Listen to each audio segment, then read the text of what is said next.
الحمد لله وكفى وسلام على عباده الذين اصطفى أما بعد فأعوذ بالله من الشيطان الرجيم بسم الله الرحمن الرحيم يا أيها الذين آمنوا اتقوا الله حق تقاته ولا تموتن إلا وأنتم مسلمون. گزشتہ جمعے بھی نکاح کے موضوع پر بات کی تھی میں نے کہ دین اسلام کے اندر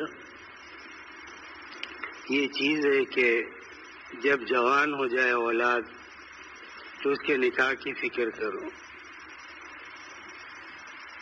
کیونکہ اس سے اس کا ایمان بھی کامل ہوتا ہے اور وہ کسی غلط چیز کے اندر بھی نہیں پڑے گا، کیونکہ اس کو معلوم ہے کہ میرے گھر کے اندر وہ چیز میسر ہے جس کی مجھے تلاش ہے. انسان کو اللہ نے بنایا اور یہ تمام مادے شہوت کے، یہ تمام چیزیں اللہ رب العزت نے اس انسان کے اندر رکھی. حضرت موسیٰ علیہ السلام کے زمانے میں جادو کا زور تھا.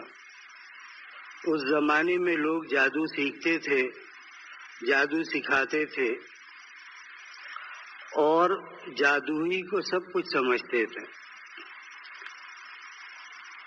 اور انبیاء علیہ السلام کو اللہ رب العزت نے جادو نہیں معجزات عطا کیے. جادو اور معجزے میں فرق یہ کہ جادو میں جب تک انسان کی فکر اس طرف رہے گی تو وہ جادو چلے گا، جب اس کی فکر ہٹ جائے گی جادو ختم ہو جائے گا.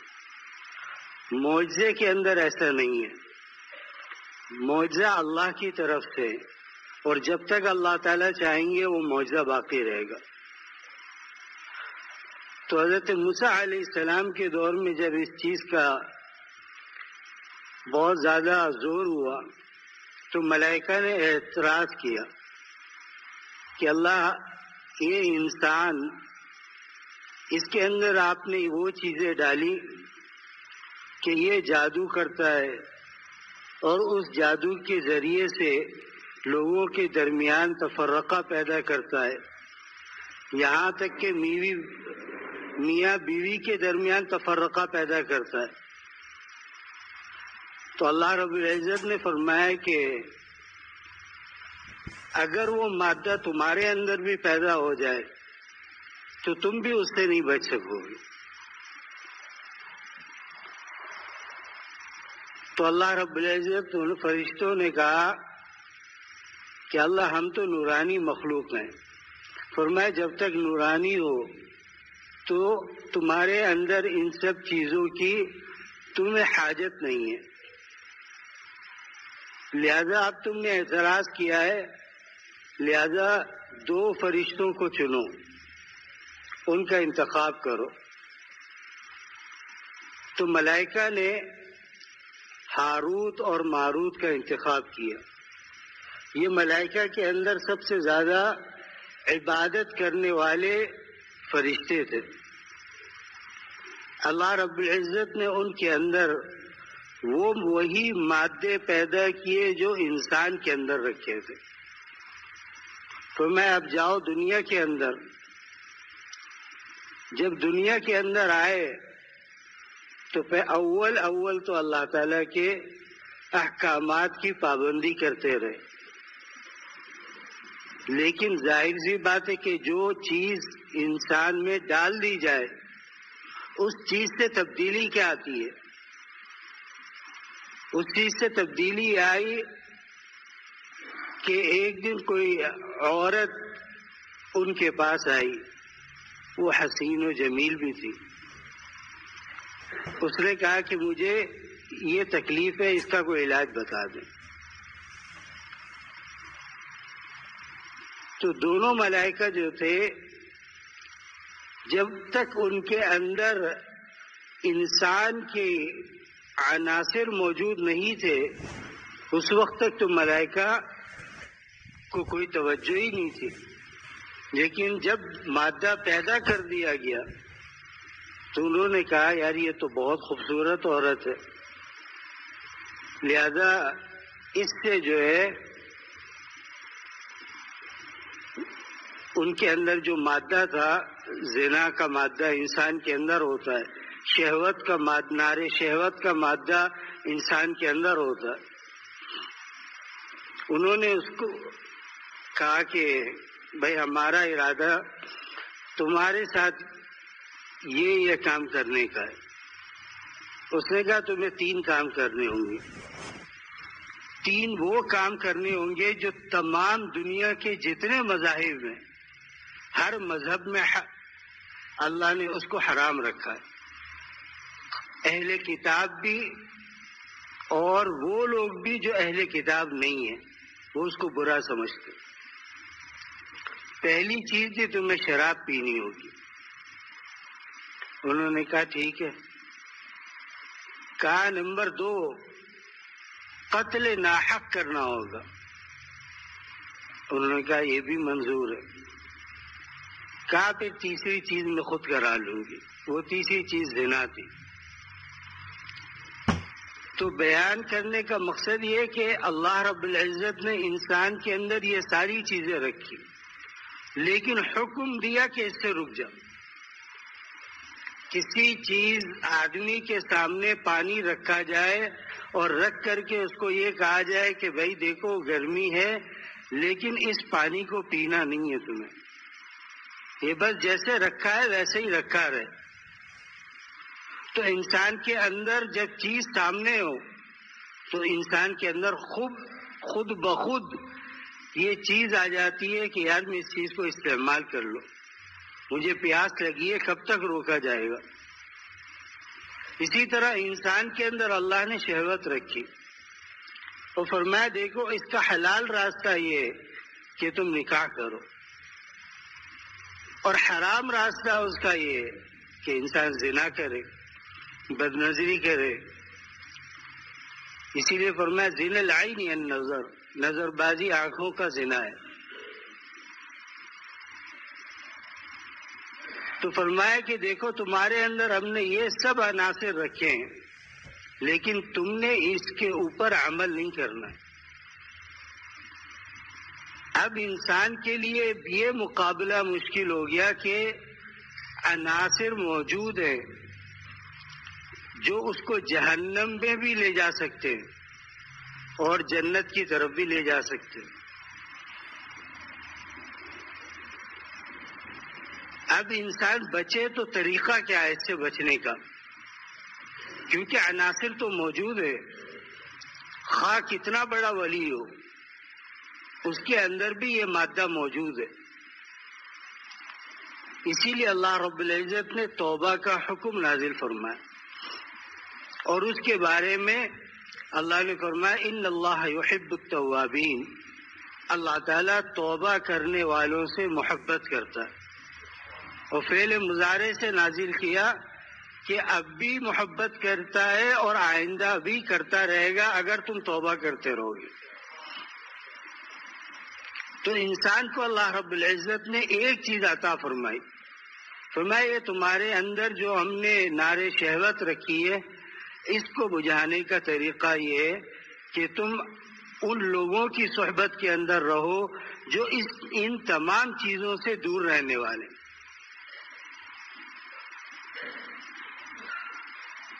اتقوا اللہ حق تقاتی، اللہ سے ڈرو جیسا کہ ڈرنے کا حق ہے۔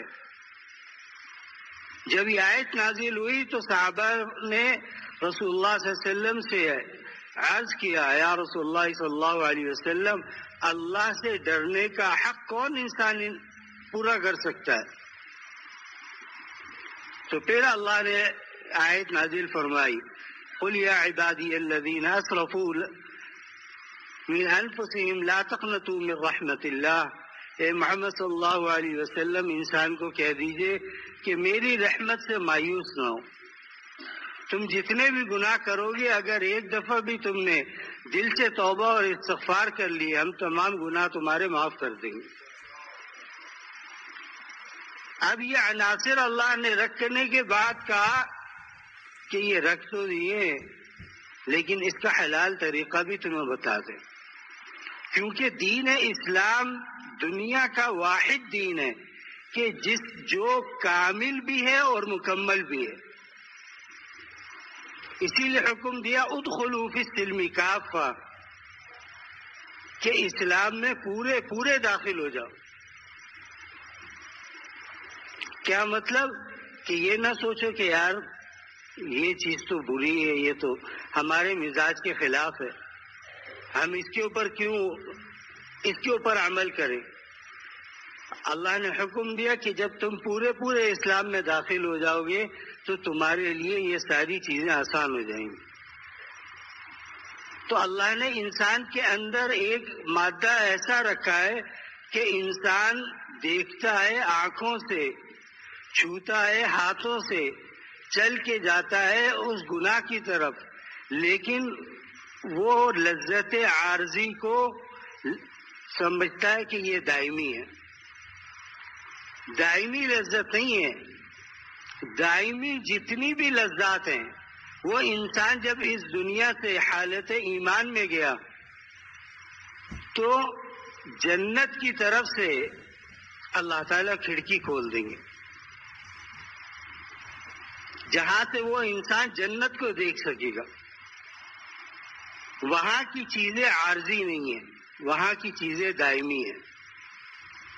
لیکن زندگی کے اندر اگر بچنا چاہتا ہے تو فرمایا کہ تم ایسے لوگوں کی صحبت میں رہو کہ جو اللہ رب العزت کا نام لینے والے ہیں، اللہ سے محبت کرنے والے ہیں، اللہ سے پیار کرنے والے ہیں.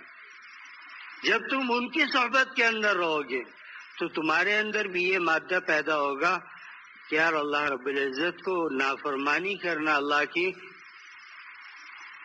یہ انسان کی شرعی جو حقیقی طبیعت ہے یہ اس کے خلاف ہے. انسان اپنے محسن کو کبھی نہیں بھولتا. یہ قاعدہ کلیہ ہے کہ جس انسان نے ایک انسان بیمار ہو گیا، اس کے پاس علاج کے رقم موجود نہیں ہے، لیکن کوئی آیا اس نے رقم دے دی کہ بھائی اس سے علاج کرا لو، تمہیں کینسر ہے یا کوئی اور بیماری ہے، اس سے تم علاج کرا لو. وہ انسان اس کا احسان زندگی بھر نہیں بھولتا کہ یار اس وقت میں یہ آدمی میرے کام آیا جب میرے اپنے بھی مجھ سے پرائے ہو گئے. تو اللہ نے فرمایا کہ تم بھی ایسے لوگوں کے ساتھ رہو جن کے اندر گناہ کا مادہ کرنے کی قوت اور طاقت موجود ہے، لیکن وہ میرے خوف سے اس گناہ سے رک جاتے ہیں.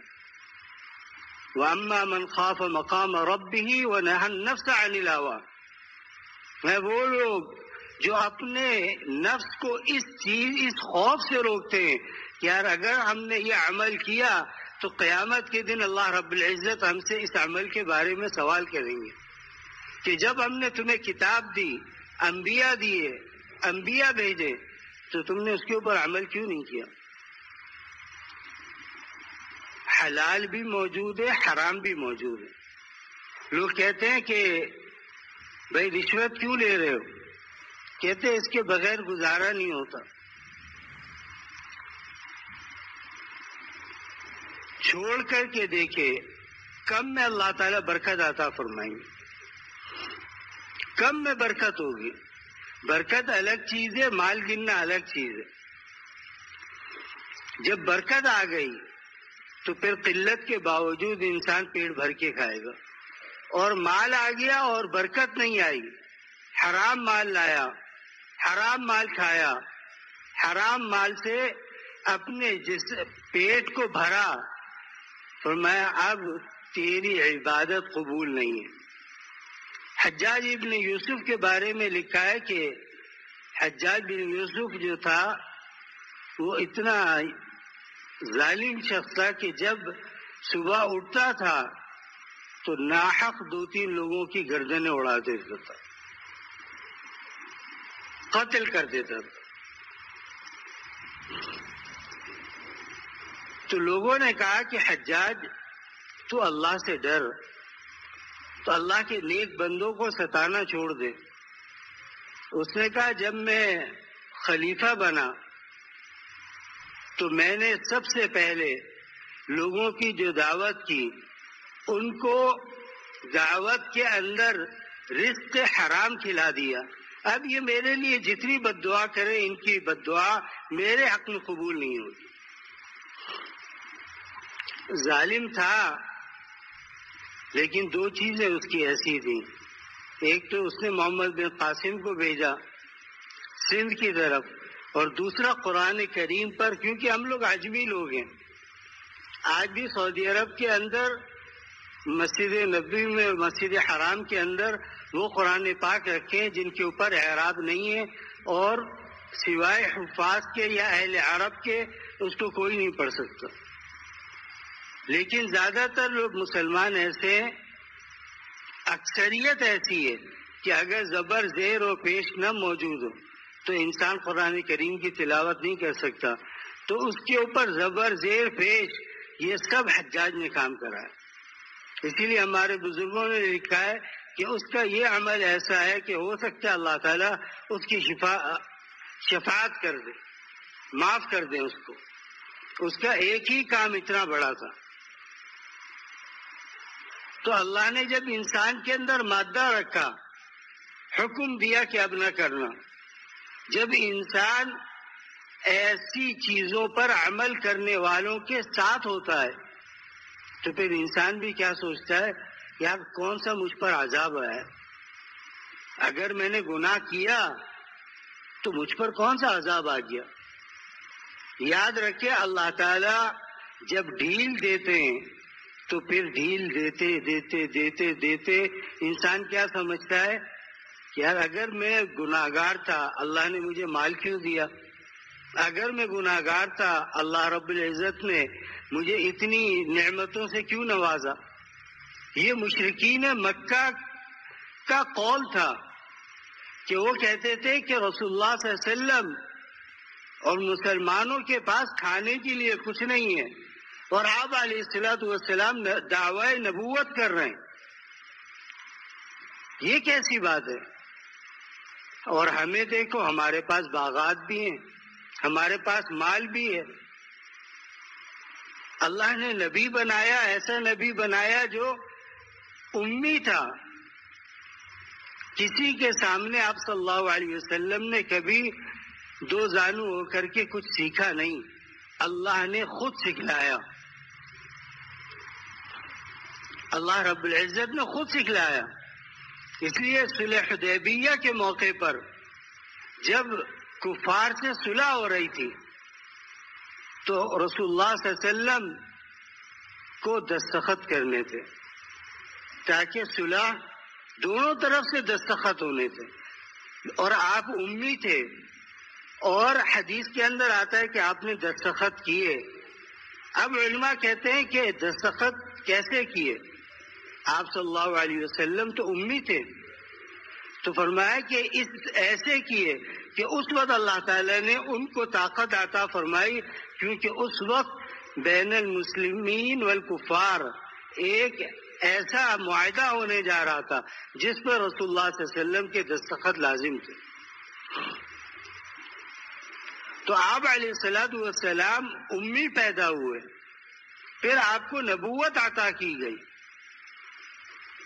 پھر نبوت کے بعد جب رسول اللہ صلی اللہ علیہ وسلم نے لوگوں کو دعوت دینی شروع کی تو مشرکین کو اس کا درد اٹھا کہ یہ کیسا نبی ہے کہ جو اتنے بتوں کا انکار کرتا ہے اور کہتا ہے ایک وحدہ لا شریک ایسا ہے کہ جو تمہاری ہر مشکل کو دور کر سکتا ہے۔ یا ایھا الناس قولوا لا الہ الا اللہ، اے لوگوں یہ کہو کہ اللہ کے سوا کوئی معبود نہیں ہے۔ تو مشرکین نے کیا کہا، ہم اللہ کو بھی مانیں گے لیکن بتوں کو نہیں چھوڑیں گے، لات و منات اور عزا ہم ان کی بھی پرستش کریں گے اور اللہ کی بھی کریں گے۔ رسول اللہ صلی اللہ علیہ وسلم نے فرمایا اللہ کے ہاں تمہارا دین قبول نہیں ہوگا۔ ایک اللہ وحدہ لا شریک کی عبادت کرو.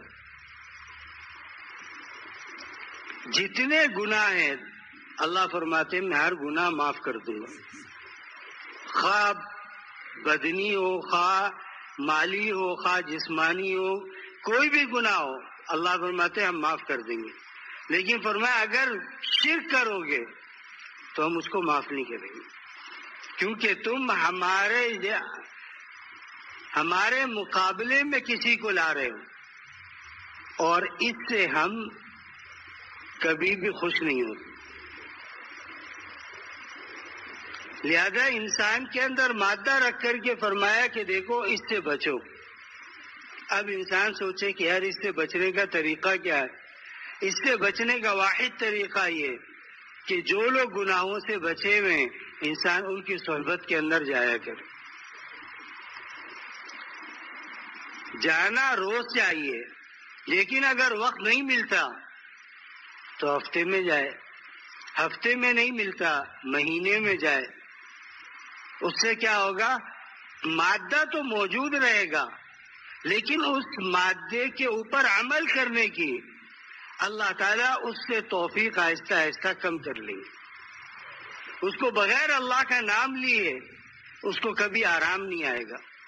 وہ کبھی اللہ کو ناراض کر کے، جن کو معرفت حاصل ہو گئی وہ اللہ رب العزت کو ناراض کر کے کبھی سکون سے نہیں رہتے جب تک کہ وہ رو رو کر اللہ کو نہ منا لے. کیوں؟ تقاضا ہے اللہ کا کہ اس نے اتنی نعمتوں سے نوازا ہے انسان کو کہ جس کے بارے میں فرمایا وَإِن تَعُدُّوا نِعْمَةَ اللَّهِ لَا تُحْصُوهَا. تم اللہ کی نعمتوں کو شمار کرنا چاہو تو تم شمار نہیں کر سکتے. انسان اللہ کی نعمتوں پر غور کرے کہ اللہ نے کتنی نعمتیں دی ہیں. اللہ نے لولا پیدا نہیں کیا، اللہ نے لنگڑا پیدا نہیں کیا، اللہ نے نابینا پیدا نہیں کیا، اللہ تعالیٰ نے گردے فیل نہیں کیے، اللہ تعالیٰ نے دماغ کو مفلوج نہیں کیا. کیا یہ انعامات کم ہیں؟ ایک چیز صرف گردے فیل ہو جائیں اور انسان ڈائلیسس پر چلا جائے تب انسان کو پتہ چلتا ہے یار یہ کتنی خطرناک چیز ہے، کتنا پیسہ لگ رہا ہے. جب تجھے اللہ نے سکون میں رکھا تھا تو اللہ کی عبادت کرتا. اللہ جل شانہ اس کی طاقت، اس کی قدرت کا تو کوئی حساب ہی نہیں ہے. تو نے اس طاقتور سے ٹکر لی کہ نہیں میں تو گناہ کروں گا. کیا ہو گیا اگر میرے اندر مادہ موجود ہے تو اس مادے کو میں کہاں استعمال کروں؟ تو فرمایا کہ نکاح کرو. نکاح کرو گے تمہارا ایمان کامل ہو جائے گا اور تم حرام چیزوں سے بچ سکو گے. اب آج کے زمانے میں لوگ یہ اعتراض کرتے ہیں کہ جناب فلاں آدمی نے تو نکاح بھی کیا ہوا ہے وہ پھر بھی زنا کرتا ہے. ایسے ہی ہے نا، فلاں آدمی نے نکاح کیا ہوا ہے وہ پھر بھی دوسری عورتوں کو دیکھتا ہے. اصل معاملہ کیا ہے کہ نکاح اور اللہ والوں کی صحبت دونوں ساتھ ساتھ ہے. ایک انسان نکاح تو کر لیتا ہے، نکاح کے بعد اب انسان کیا کر رہا ہے؟ وہ ان تمام چیزوں کو بھول گیا جن سے اللہ نے اس کو منع کیا تھا. اول حکم کیا دیا تھا؟ فرمایا کہ قل للمؤمنین یغضوا من ابصارہم، مومنین سے کہیں کہ اپنی نگاہوں کو نیچے رکھیں. اچھا یہ حکم خالی مردوں کے لیے نہیں ہے، یہ حکم عورتوں کے لیے بھی ہے. وَقُلْ لِلْمُؤْمِنَاتِ يَغْضُضْنَ مِنْ أَبْصَارِهِنَّ. اے محمد صلی اللہ علیہ وسلم آپ مسلمان عورتوں سے کہہ دیں کہ وہ بھی اپنی نگاہوں کی حفاظت کریں، اپنی شرمگاہ کی حفاظت کریں. دونوں کو حکم دیا گیا. لیکن ایک انسان نکاح کر لیتا ہے، نکاح کے بعد پھر بھی وہ گناہ میں مبتلا ہے. اس کا مطلب یہ ہے کہ اس کو صحبت صالح نہیں ملی، نیک صحبت نہیں ملی. اگر نیک صحبت مل جاتی اس کو تو پھر وہ انسان کبھی بھی مڑ کر گناہ کی طرف نہیں جاتا. وہ گناہ کی طرف تب گیا جب اس کا نفس اس کے اوپر غالب تھا. اور نفس ایسا ہے کہ اللہ رب العزت کا ارشاد ہے کہ یہ نفس ہمیشہ تم سے گناہ کرانے کی کوشش کرے گا. یہ تو کیا کہے گا؟ کر لو، توبہ کر لینا. اگر موقع ہاتھ لگائے تو کیا ہو گیا؟ گناہ کر لو، شراب پی لو، قتل ناحق کر لو. بیوی یہ تو کیا ہوا؟ کب تک ایک کے ساتھ تم زندگی گزارو گے؟ ہزاروں راستے. تم زنا کر لو، کیا ہوا؟ اللہ سے معافی مانگ لینا. اب انسان کیا سوچتا ہے دل میں؟ چلو اللہ سے معافی مانگ لوں گا. لیکن جب اس کو اس گناہ کی عادت پڑ جاتی ہے، بد نظری کرنے والا انسان کبھی نگاہ نیچے کر کے نہیں چل سکتا. وہ دائیں بائیں دیکھ کر کے چلے گا کہ شاید کوئی اور حلال گھر میں موجود ہے، حرام کی تلاش کے پیچھے لگا ہوا کہ حرام مجھے مل جائے. تو بھائی دیکھ بھی لے گا تو کیا فائدہ ہوگا؟ دیکھنے سے کیا فائدہ ہوگا؟ حضرت حکیم الامت حضرت تھانوی رحمہ اللہ نے لکھا ہے کہ میں ایک دفعہ ٹرین سے سفر کر رہا تھا تو ہمارے برابر میں ایک ٹرین اور آ کر کے رکی، جیسا ہوتا ہے ہمارے یہاں بھی. اس کے اندر ایک عورت بیٹھی ہوئی تھی، وہ سکھ تھے. تو وہ انسان اس کی بیوی کو دیکھنے لگا تو وہ سکھ اٹھا. اس نے کہا دیکھ تو لے، لیکن میری بیوی ہے، رہے گی میرے پاس ہی. تجھے دیکھنے سے کچھ نہیں ملنے والا الا کہ تجھ پر گناہوں کا بوجھ بڑھتا جائے گا. حضرت علی رحمۃ اللہ علیہ نے لکھا ہے کہ دیکھو اس لیے اللہ رب العزت نے فرمایا کہ صادقین کی صحبت اختیار کرو. اس سے کیا ہوگا کہ تمہارا معاملہ آسان ہو جائے گا، دین پر چلنا تمہارے لیے آسان ہو جائے گا. لیکن آج لوگ کیا کرتے ہیں کہ نکاح ہو گیا اس کے بعد بھی گناہ میں ملوث ہے. نکاح ہو گیا، نکاح نہیں کر رہے. کیوں؟ ابھی تو بڑی زندگی باقی ہے، ابھی تو بہت عرصہ پڑا ہے، ابھی ہم نکاح کیسے کر لیں؟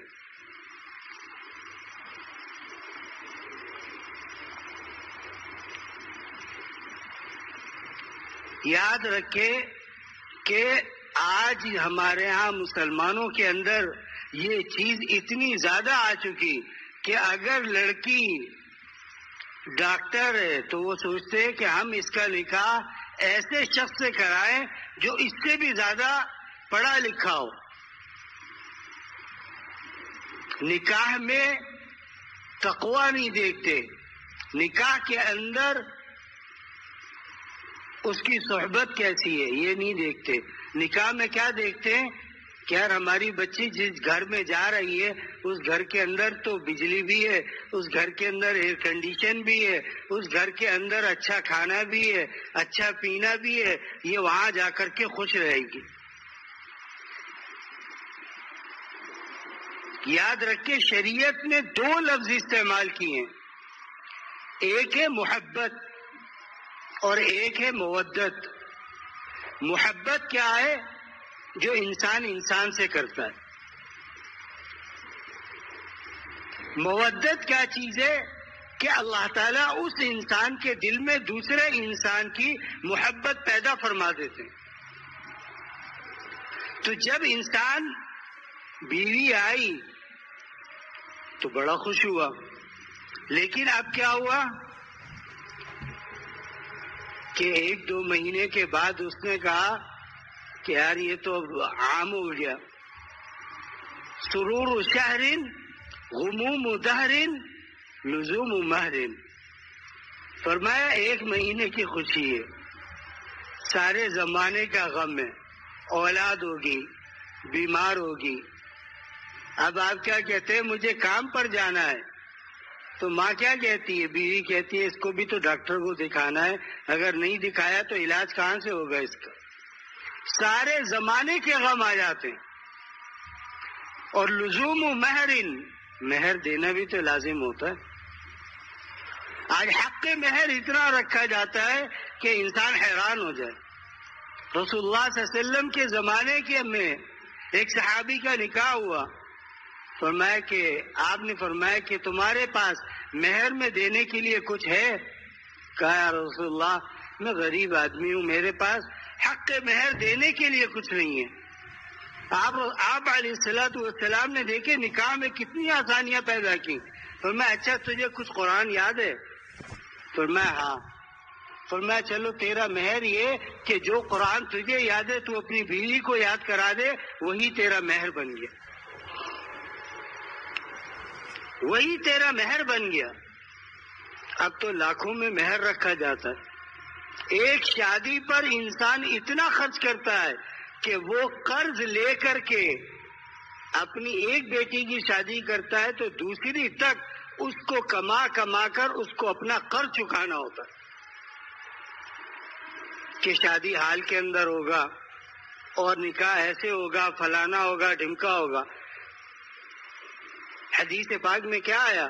فرمایا کہ بابرکت نکاح وہ ہے جس میں خرچ کم ہو۔ خرچ کم کب ہوگا؟ کہ جب آپ سادگی سے نکاح کر دیں۔ رسول اللہ صلی اللہ علیہ وسلم نے حضرت فاطمہ کا نکاح نہیں کیا۔ کس طرح نکاح ہوا؟ کہ حضرت علی مسجد نبوی کے اندر آئے، اپنے ساتھیوں سمیت رسول اللہ صلی اللہ علیہ وسلم نے نکاح پڑھایا۔ اس کے بعد آپ علیہ الصلوۃ والسلام کو یہ خیال آیا کہ حضرت علی حضرت فاطمہ کو لینے گھر آئیں گے تو ہمارے پاس کچھ کھلانے اور پلانے کے لیے نہیں ہے۔ آپ نے حضرت بلال سے پوچھا، بلال اب کیا ہوگا؟ یہ لوگ تو ہمارے دروازے پر آئیں گے، کچھ تو ہو۔ سید الانبیاء جناب رسول اللہ صلی اللہ علیہ وسلم فرما رہے، سوچے اگر وہ اللہ سے دعا کرتے کہ اللہ جنت سے مجھے جنت کی نعمت بھی اتار دے، اللہ دعا رد نہیں کرتا۔ حضرت بلال نے فرمایا یا رسول اللہ میرے پاس ایک چھوٹی شیشی کے اندر شہد ہے، اگر آپ کہتے ہیں تو میں لے آتا ہوں۔ آپ نے فرمایا لاؤ، اس کو پانی کے اندر ملا کر سب کو پلا دو۔ یہ سرکار دو عالم صلی اللہ علیہ وسلم کی تعلیمات یہ ہمارے لیے، بھائی اس کے اوپر یہود عمل کریں گے، عیسائی عمل کریں گے یا ہندو اور سکھ عمل کریں گے؟ جب ہم اپنے دین کے اوپر عمل نہیں کرتے تو وہ کہاں سے عمل کریں گے؟ عمل ہمیں کرنا ہے، ہمارا نبی ہے، ہم اس نبی کی امت کے اندر پیدا ہوئے۔ آج ہم نبی کی بات نہیں مانتے، جس بات کا دل چاہا مان لیا، جس بات کا دل نہ چاہا اس کو چھوڑ دیا۔ بنی اسرائیل کو جب انہوں نے کیا کہا حضرت موسیٰ سے، فرمایا کہ اے موسیٰ اگر آپ اللہ کے ہاں سے کوئی کتاب ہمارے لیے لے آئے تو ہم ضرور بے ضرور اس کے اوپر عمل کریں گے۔ موسیٰ علیہ السلام نے دعا کی اللہ سے، اللہ مجھے توریت عطا فرما، تورات عطا کر، کوئی کتاب دے جس سے میری قوم عمل کرنے کے لیے تیار ہے۔ اللہ رب العزت نے فرمایا کوہ طور پر آ جائیے اور 40 رات اپنے قریبی ساتھیوں کے ساتھ گزاریے، ہم آپ کو توریت دیں گے۔ جب تورات مل گئی اور یہود نے دیکھا کہ تورات کے اندر جو احکامات ہیں وہ ان کی مرضی کے مطابق نہیں ہیں تو انہوں نے انکار کر دیا۔ انہوں نے کہا ایسی کتاب پر کیا ہم عمل کریں گے، ہماری مرضی کی تو کوئی چیز اس کے اندر نہیں ہے۔ اللہ فرماتے ہم نے کوہ طور کو حکم دیا کہ ان کے سر کے اوپر کھڑا ہو جائے۔ کوہ طور پہاڑ آ گیا، اللہ نے فرمایا اس کو پکڑتے نہیں پکڑتے کتاب کو، اگر نہیں پکڑتے تو ہم کوہ طور تم پر گرائیں گے۔ انہوں نے کہا اللہ توبہ ہے، ہم کوہ طور کو برداشت نہیں کر سکتے، ہم تو مر جائیں گے، اتنا بڑا پہاڑ ہے، لہذا ہم کتاب کو کتاب پر عمل کریں گے، اس وقت اللہ تعالیٰ نے کوہ طور کو ہٹا لیا، لیکن پھر ان کے اندر یہ مادہ پیدا ہوا کہ ان کے اندر سوال کرنے کی عادت بہت تھی۔ سوال کرنا برا نہیں ہے، سوال یہ ہے کہ سوال اس وقت کرے جب سوال بنتا ہو، نمبر 1۔ نمبر 2، سوال کرے تو کسی کو ذلیل کرنے کے لیے نہ کرے۔ نمبر 3، سوال کرے تو محبت اور ادب کے ساتھ سوال کرے۔ اب جو حکم آتا یہ اس حکم کے بارے میں سوال کرتے۔ ان اللہ یامرکم ان تذبحوا بقرہ، ایک شخص قتل ہو گیا، اب اس کے قاتل کا پتہ نہیں چل رہا۔ اللہ نے فرمایا کہ تم ایک کام کرو، ایک گائے ذبح کرو، اس گائے کا گوشت اس مردے کے جسم پر لگاؤ گے تو مردہ زندہ ہو جائے گا اور اٹھ کر کے قاتل کا نام بتائے گا اور قاتل کا نام بتا کر پھر مر جائے گا۔ تو یہود نے کیا کیا؟ اعتراض کرنا شروع کر دیا، ما لونھا، اس کا رنگ کیسا ہو ہم ذبح تو کر دیں گے۔ اللہ کے ان کو یہ سمجھ نہیں آئی کہ اللہ رب العزت نے جب حکم دے دیا تو حکم پر عمل کرو۔ انہوں نے گائے ذبح کرنی تھی، انہوں نے اس کی ساری اوصاف پوری حضرت موسیٰ سے پوچھی، سورہ بقرہ کے اندر پورا موجود ہے۔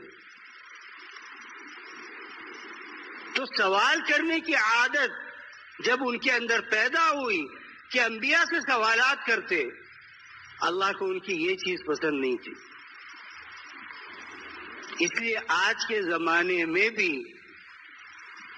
جو طالب علم ہے اگر وہ استاد سے سوال کرتا ہے یا مرید شیخ سے سوال کرتا ہے، یاد رکھے یہ تینوں شرطیں اس کے اندر موجود ہونی چاہیے کہ ایسا نہ ہو کہ اپنے علم کو زیادتی کے لیے سوال کرے کہ میرے علم کے اندر زیادتی ہوگی۔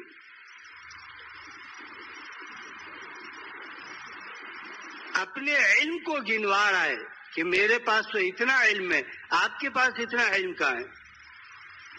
نہیں، اگر آپ سائل بن کر کے آئے تو سائل بن کر کے سوال کریں۔ اور سائل کی حقیقت کیا ہوتی ہے کہ سوال کرنے والا اگر جواب نہ بھی دے تو بھی شریعت کیا کہتی ہے؟ کوئی مذاکرہ نہیں ہے۔ حضرت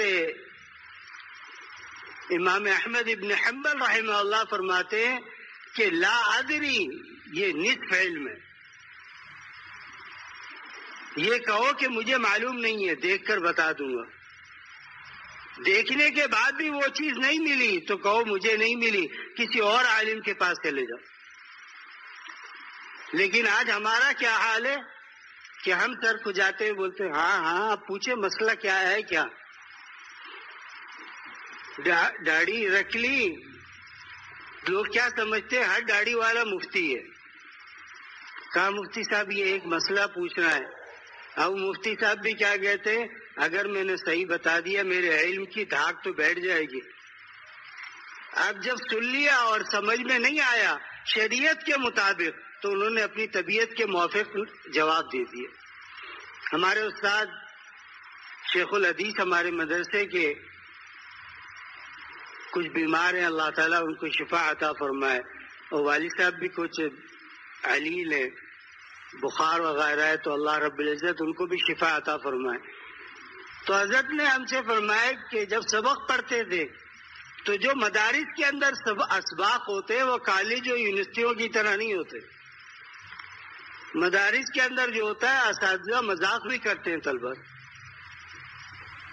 تو ہمارے استاد نے ہم سے کہا کہ آج کل جو لوگوں کو جواب دینے کا شوق ہے تو میں اس کی مثال ایسی ہے کہ دو آدمی مسجد سے نکل رہے تھے، ایک نے کہا کہ یار اگر نماز کی حالت میں تھوڑی سی ہوا نکل جائے تو کیا نماز ہو جاتی ہے؟ دوسرے سے پوچھ رہا ہے، دوسرے نے کہا ہاں بالکل ہو جاتی ہے۔ تو اس نے کہا دلیل کیا ہے؟ اس نے دلیل یہ کہ میں بھی ابھی ایسے ہی پڑھ کر آ رہا ہوں.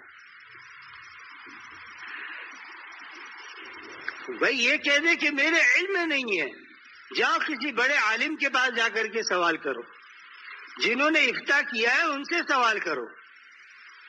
خود اپنی طرف سے جواب دینا اور یہ اپنے عمل کو کسی کے لیے دلیل بنانا یہ جائز نہیں ہے کہ میں نے کیا ہے تو سب کے لیے جائز ہے.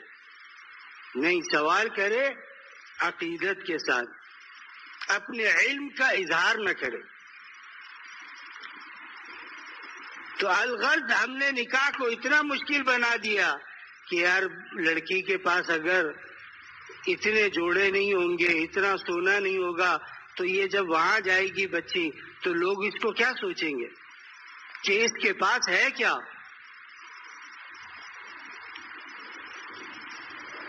اس کے پاس ہے کیا؟ یہ کیا لے کر کے آئی ہے؟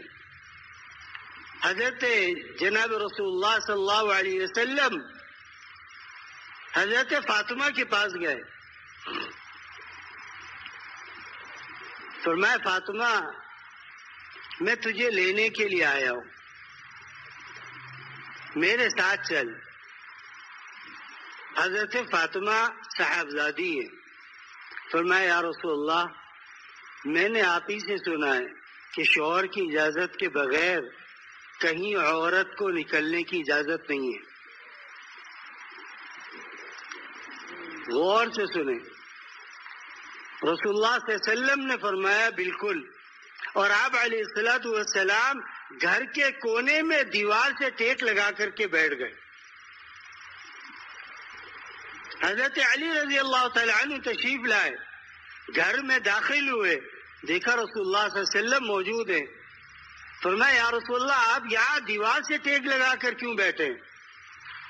میں علی میں آیا تھا بیٹی کو لینے کے لیے، لیکن بیٹی کہتی ہے کہ شوہر سے پوچھے بغیر میں نہیں جا سکتی.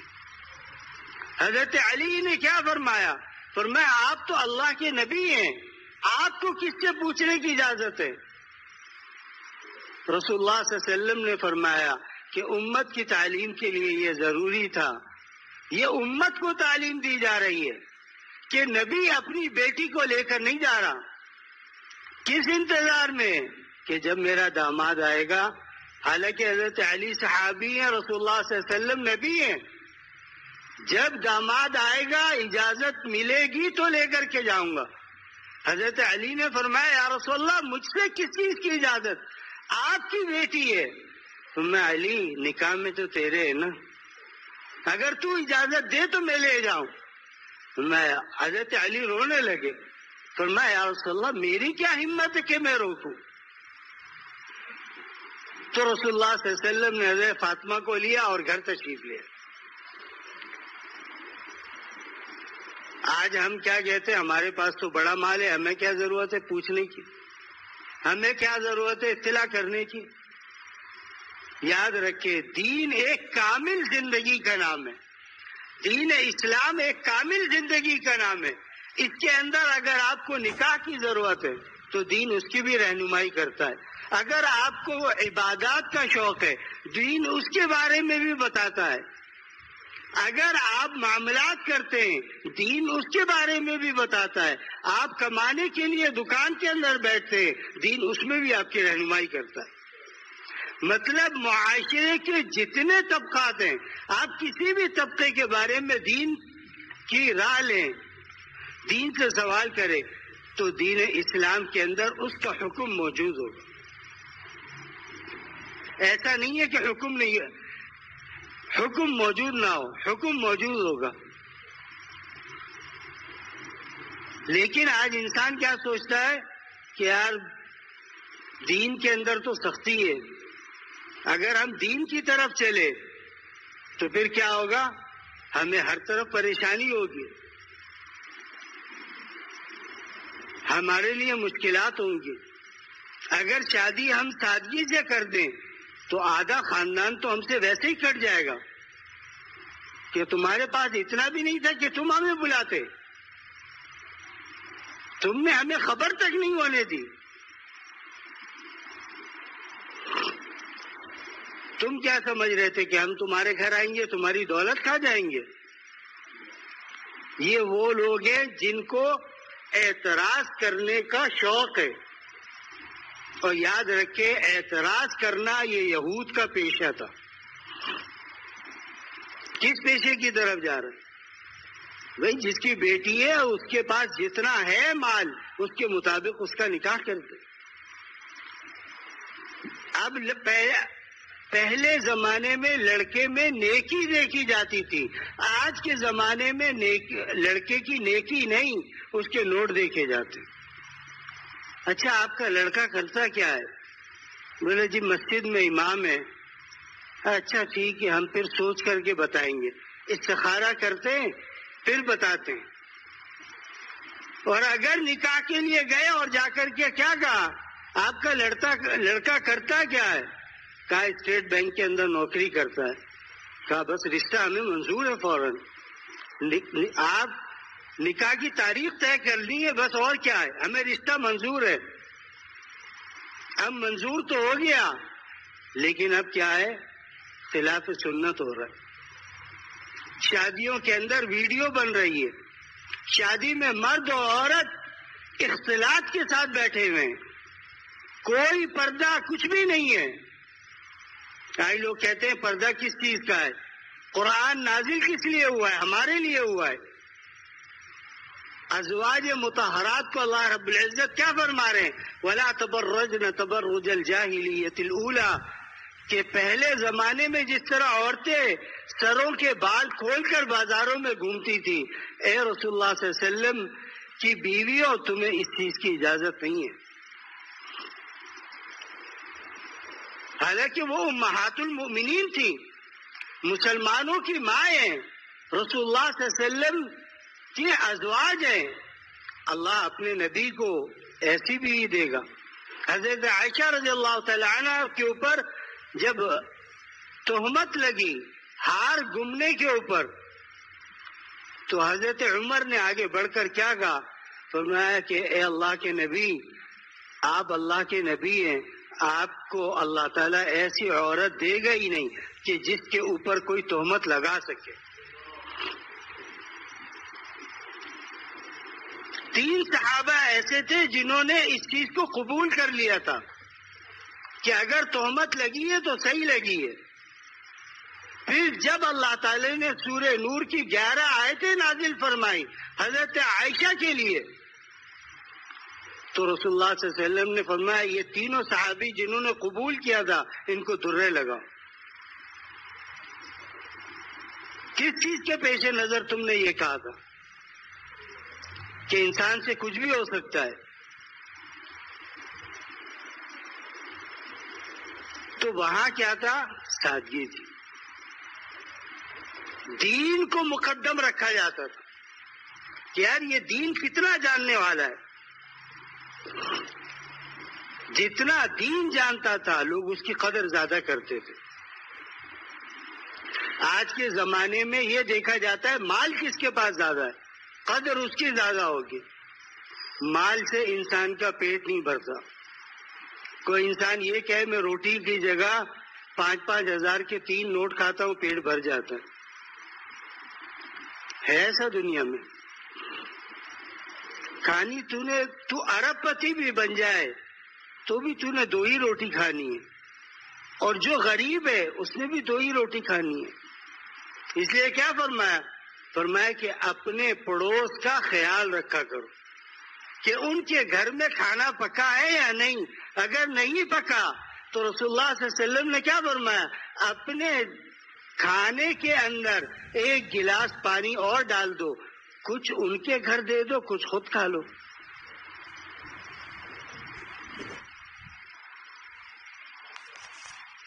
آج ہم دیندار تو بنتے ہیں لیکن ہمیں یہ بھی خبر نہیں ہوتی ہمارے پڑوس میں ہو کیا آ رہا ہے۔ پڑوس کا بھی حق ہے، خاندان کا بھی حق ہے، لیکن آج افسوس ہے کہ ہم میں اس کے اندر کوتاہی موجود ہے۔ ہم کوتاہیاں کرتے ہیں۔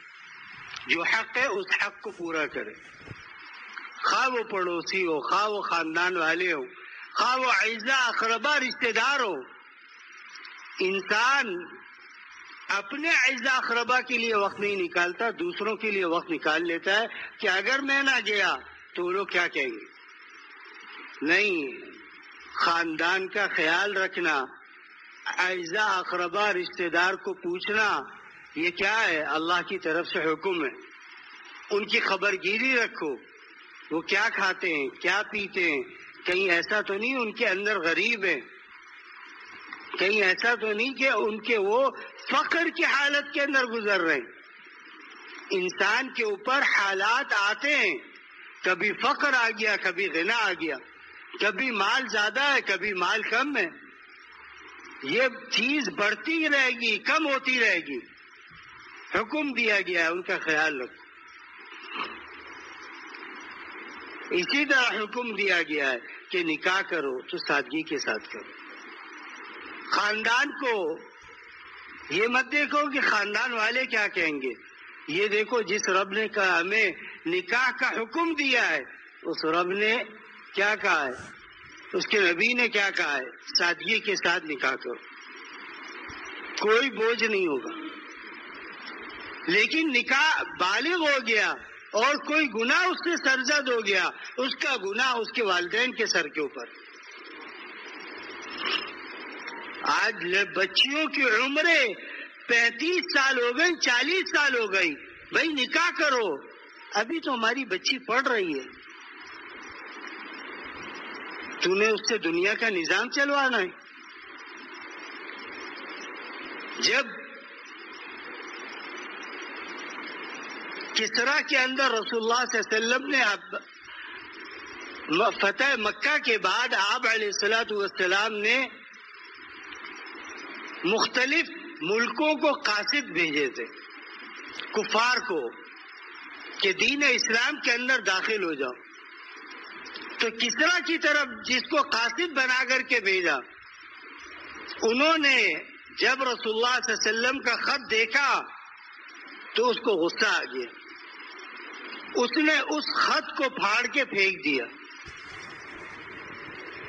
رسول اللہ صلی اللہ علیہ وسلم کو جب اطلاع ملی تو آپ علیہ الصلوۃ والسلام نے کیا فرمایا، اللہ ان کو تباہ و برباد کر دے. اور بربادی پھر آئی کیسے کہ بیٹا باپ، بیٹے نے ناجائز رشتہ اپنی ماں سے بنایا اور دونوں نے مل کر باپ کو زہر دیا. اور باپ اتنا ہوشیار تھا کہ جب اس نے دیکھا کہ یہ دونوں تو بھائی میری بات تو مان نہیں رہے، تو اس نے کیا کیا، اپنا جو خزانے کی پیٹی تھی اس کے اندر ایک زہر رکھا اور اس زہر کے اندر کیا لکھا کہ یہ انسان کی مردانگی کے لیے بہترین چیز ہے. بیٹے نے جب وہ کھایا کہ یار یہ تو بہت بہتر ہے، وہ تو زہر تھا، مر گیا. پھر کیا ہوا، وہ عورت حاکم بن گئی. رسول اللہ صلی اللہ علیہ وسلم نے کیا فرمایا، جس قوم کی حاکم عورت ہو وہ قوم کبھی بھی فلاح کامیابی نہیں حاصل کر سکتی. جو ایک چھپکلی سے ڈر کر دوسرے کمرے میں بھاگ جائے تو دشمن آئے گا تو وہ کیا کرے گی. وہ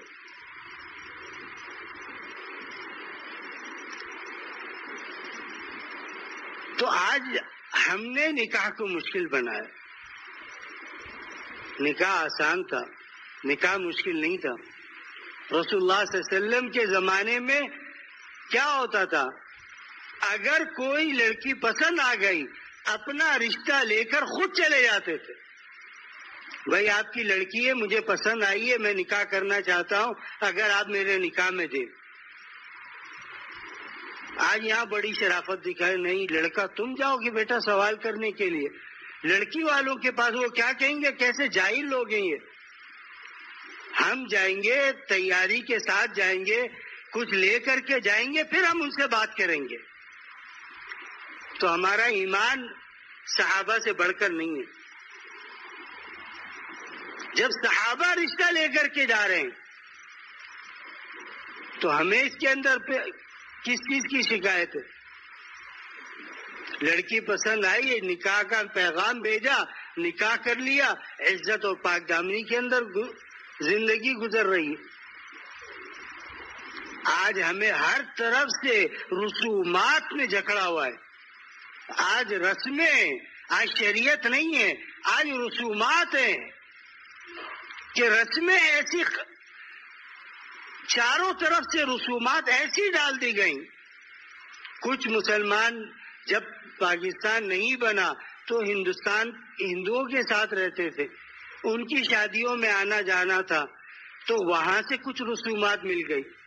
پھر کچھ ہندوستان، اب کیا ہے، لوگ نعرہ لگاتے ہندوستان ہمارا دشمن ہے، لیکن ہر گھر کے اندر ہندوستانی فلمیں دیکھی جاتی ہیں نہیں دیکھی جاتی؟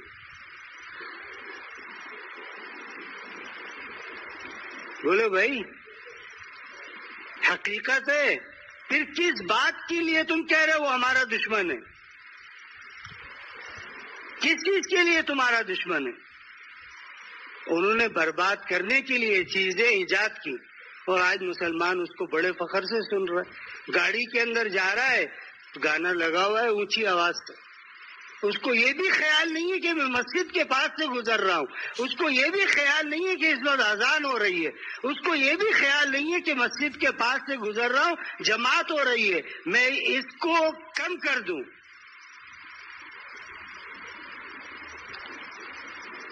تو آج کیا ہوا؟ مسلمان دبتے چلے گئے، رسومات کے اندر پھنس گئے. اگر یہ رسم ادا نہیں کی تو کس طرح ہوگا؟ مختلف رسمیں، مختلف معاملات ہیں کہ اگر فلانے نے ہماری بیٹی کی شادی میں 100 روپے کی چیز دی ہے تو ہم نے واپسی 200 روپے کر کے دینی. یہ بدعت آئی کہاں سے؟ بھائی شادی سے جاؤ، آپ نے بلایا ٹھیک ہے، نکاح کے اندر جو اگر کوئی چیز ہے دے دو، نہیں ہے تو خاموشی سے جاؤ، خاموشی سے واپس آ جاؤ. لیکن آج کیا ہے، اس چیز کو باقاعدہ بعض طبقات کے اندر تو لکھا جاتا ہے کہ فلاں جو آپ کا رشتہ دار آیا تھا اس نے اتنا دیا. وہ کہتے ہیں جب ان کیا ہوگا تو ہم اس سے دگنا لے کر کے جائیں گے. پھر کہتے ہیں غربت ہے، پاکستان میں غربت بڑھ رہی ہے. اس وقت تمہاری غربت کہاں چلی گئی جب تم نے لاکھوں اپنی بیٹی کے نکاح کے اوپر لگائے؟ قربانی پر تو یہ یاد آتا ہے کہ مولانا گوشت ضائع ہوتا ہے. اگر اسی کی جگہ کسی بچی کا نکاح کرا دیا جائے تو کتنا عظیم کام ہے. تو تمہیں اپنی شادیوں کے وقت کیوں یاد نہیں آتا کہ میں خرچ کم کروں، دوسرے کی بچی کا اگر نکاح ہے تو اس کے اندر یہ رقم دے دوں کہ تو میرا مسلمان بھائی ہے، تو بھی اپنی بچی کا نکاح کرا دے. آج 35 سال عمر ہو گئی، 40 سال عمر ہو گئی، لڑکیاں پڑھ رہی ہیں. کیوں؟ مسلمانوں مردوں کے مد مقابل آنا ہے. اب تو کیا کہا جاتا ہے، عورتیں مردوں سے جناب آگے نکل گئیں کام کے اندر. مرد کو اللہ رب العزت نے جو درجہ دیا ہے آج ہم اس سے ناواقف ہیں. فرمایا اگر میرے بعد سجدہ کرنا جائز ہوتا میں عورت کو حکم دیتا اپنے شوہر کو سجدہ کر. آج ہے یہ چیز نہیں. کہتے دونوں کے اندر مساوات ہونی چاہیے، دونوں میں مساوات نہیں ہو سکتی. اللہ نے ظاہری چیزوں میں بھی، ظاہری اور باطنی چیزوں میں بھی اللہ نے عورت کو کیا فرمایا؟ یہ صنف نازک ہے، اس کے اندر اتنی ہمت نہیں ہے کہ مرد کے مقابلے میں کام کرے. تو اس کو پڑھا کر کے آپ کیا کرنا چاہتے ہیں کہ وہ نوکری کرے، نوکری کرے اور آپ بیٹھ کر کے کھائیں. کیا کہ ایسے باپ کو کتنا بے غیرت ہے جو اپنی بیٹی کو اس لیے پڑھا رہا ہے کہ وہ کمائے اور میں بیٹھ کر کے کھاؤں. کہاں گئی غیرت؟ غیرت مند بنتے تھے وہ غیرت مند لوگ تھے کہ جو یہ دیکھتے کہ ہماری بچی کے اندر دین کتنا ہے، ہماری بچی دین کے بارے میں کتنا جانتی ہے. آج وہ چیزیں ہٹ گئی. آج ہم نے یہ دیکھا کہ بچی پڑھی لکھی کتنی ہے، پھر اس کے بعد وہ کیا کرتی ہے؟ مساوات. وہ ہر چیز کے اندر کہتے ہیں نا کہ اگر کوئی کیڑا کھانے میں نہ پڑا ہو تو خود اپنی جیب سے نکال کر کے ڈال دو اور پھر اس کے بعد کہو یہ سالن تو خراب ہے، اس کی رقم مجھ سے کہاں سے تم طلب کر رہے؟ یہی حال ہے. ایک شخص آیا، اس نے کسی عالم سے پوچھا کہ بھائی میری بیوی کہتی ہے کہ تمہارے ماں باپ کی خدمت مجھ پر لازم نہیں ہے، میں کیوں ان کی خدمت کروں؟ میں اس لیے گھر کے اندر آئی ہوں کہ تمہارے ماں باپ کی خدمت کروں. وہ عالم ہوشیار تھے.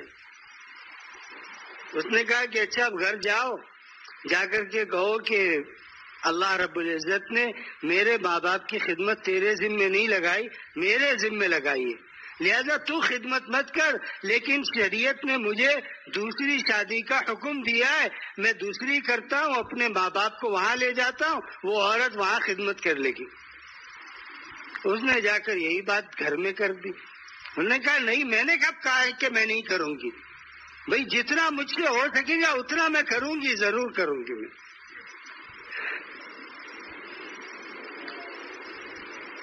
آج کیا ہے، عورت کیا سمجھتی ہے کہ نکاح ہو گیا، شوہر اس طرح ہے جس طرح میری پراپرٹی ہے، اس کے اندر کسی اور کا حق نہیں ہے. یہ زمانے جاہلیت کی بات ہے کہ زنا کرتے رہو اور بیوی کو گھر کے اندر کچھ نہ تو وہ اس کے اوپر بھی خوش ہے کہ نہیں چلو میرا شوہر تو مجھ سے بہت پیار کرتا ہے. تجھے کیا پتا کہ گھر میں پیار کرتا ہے، باہر جا کر کتنوں کو پیار کرتا ہے؟ وہ تو پیار کی دکان ہے جو پیار لٹا وہ پیار کی دکان بن گیا ہے، پیار لٹا رہا ہے. وہ نہیں، شریعت کے احکامات کے مطابق سے نکاح کو آسان کرو. الدین یسرون، دین میں آسانی ہے، دین میں مشکل نہیں ہے. ہم نے دین کو مشکل بنایا. تو اللہ رب العزت تمام مسلمانوں کو وقت پر اور سنت کے مطابق نکاح کرنے کی اللہ توفیق عطا فرمائے. وآخر دعوانا الحمدللہ رب العالمین.